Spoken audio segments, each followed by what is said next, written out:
Right, let's take a look at our trending topics now, and just a quick run through them before we get to our first interview. First up, hashtag KZN floods and hashtag Umlazi, and those two basically going together. The floods, naturally, about what's happened this week. We've been carrying the story, and as you saw from our reporter Nozintombi Mia, our teams in KZN reporters are out looking at the mop-up operations now. And this, of course, before a little more rain is expected again over the weekend, so it remains to be seen how it all plays out, but hopefully it is not going to be as bad as what we have seen over the past few days that led to the flooding situation.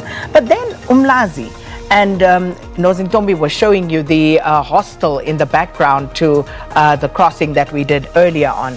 So it is, of course, still about the devastation that was visited, but Umlazi is trending essentially because of the looting that has now taken place post the flooding.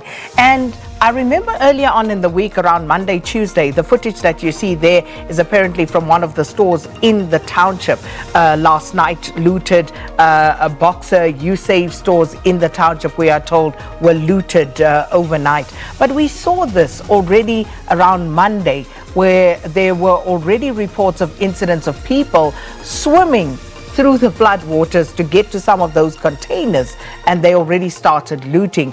And you saw in our earlier crossing, Nozintombi was showing some of those containers, the white ones that are refrigerated containers, where people have removed the copper wiring. But we also understand that some of the goods in some of these containers were also looted. So that's why Umlazi is trending, because of the looting that has taken place post the floods, or at least as the waters have subsided and the mop-up operations are starting.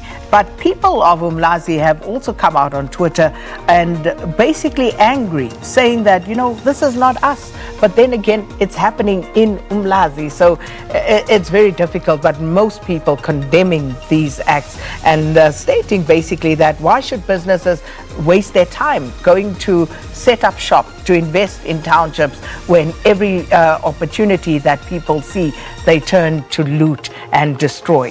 So that's why Umlazi is trending this morning. And then the next one is Mkhize. And Mkhize is the former health minister.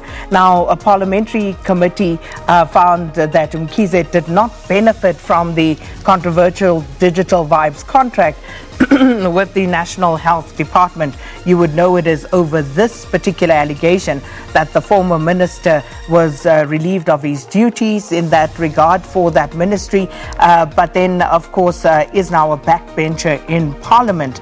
And the state yesterday, the SIU, incidentally, they had secured a bid to attach another, to include rather 5 more companies or entities from which to recover funds that were distributed through this 150 million rand Digital Vibes tender.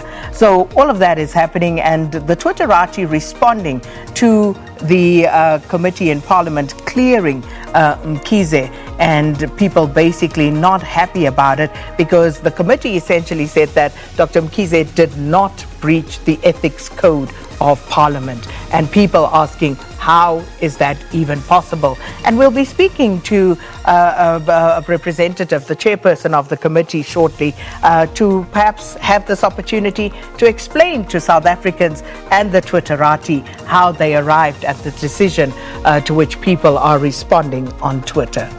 Then the final one is Nhlanhla Lux. Now, Nhlanhla Lux, you would know, is the leader of Dudula movement. And a few weeks ago, Nhlanhla Lux was, of course, charged after being accused by a Soweto resident of a few misdemeanors. But then what has happened is that it's now surfaced that Nhlanhla Lux had a previous assault case against him, and this was after a tenant who was renting a room at his mother's place in Soweto was assaulted by him.